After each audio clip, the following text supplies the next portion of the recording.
Hello, sport fan. This is Steven Hill with Sports Choice Plus. I'm bringing you a very special breakdown. I'm going to be covering the Miami Dolphins, a championship contender. Before I get right into that, I'm going to make sure you're subscribed to the YouTube channel so you can get all the updates and all the breakdowns. Without further ado, let's get right into it. Looking at the obvious big news of the weekend, you're looking at the Miami Dolphins making a trade with the Los Angeles Rams. They made a trade, and basically the third-round pick was essentially the centerpiece along with a tight end for Jalen Ramsey. When you're looking at this piece, this puts Xavier Howard, Jalen Ramsey, you have Chubb at the linebacker / DN position.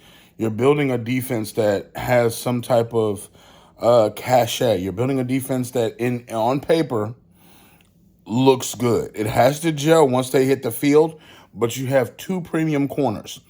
I'm not saying you have the best corners of all time. I'm not saying you have the best corners in the league at the moment. I'm saying you have two guys that you could essentially sit on the island, and then you can work the rest of the defense around them. You're looking at Chubb. Chubb's going to get what Chubb's going to get. He's a premium linebacker, hybrid defensive end who's going to go out there and wreak havoc. He's going to do his thing. When you're looking at Jalen Ramsey, the last couple of years, he's held his own. He get burned a couple of times, but you got to think, he's better than what you had previously at the corner position opposite of Xavier Howard.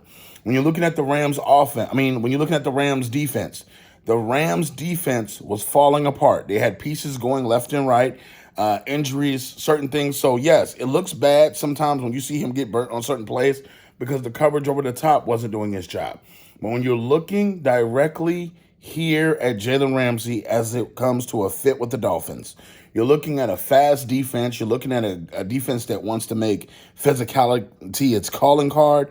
He's a big, strong corner who plays fast. You look at the offense for the Dolphins. The offense for the Dolphins, they don't need a lot. You can use the offensive lineman here or there. They're still restructuring contracts, but this puts them in the conversation. They have to be able to beat the Bills consistently.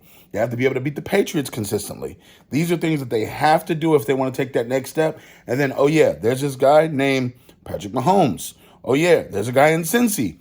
There's guys all over the place in the AFC. So you have to make these kind of deals to solidify your offense, solidify your defense, and get playmakers in place to play with other playmakers so you can have a chance.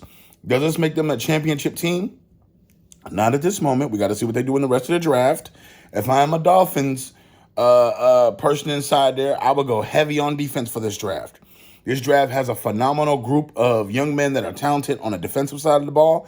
You can grab yourself an offensive lineman as well. You still have picks left. So it's not like you just have a first-round, just top-heavy draft. I've seen guys that are talented in the second, third, fourth, fifth. At that combine, it was a lot of athleticism.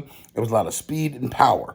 So you can pick up a good playmaker. So this does put them in the conversation on paper, but we have to see the Dolphins actually finish in the playoffs for this to happen and in a regular season. So all you Dolphins fans, get in the comment section. Did you like the trade? Did you hate the trade? Rams fans chime in too. Definitely check out Sports Choice Plus for all the updates and all the breakdowns. We'll see you on the very next video.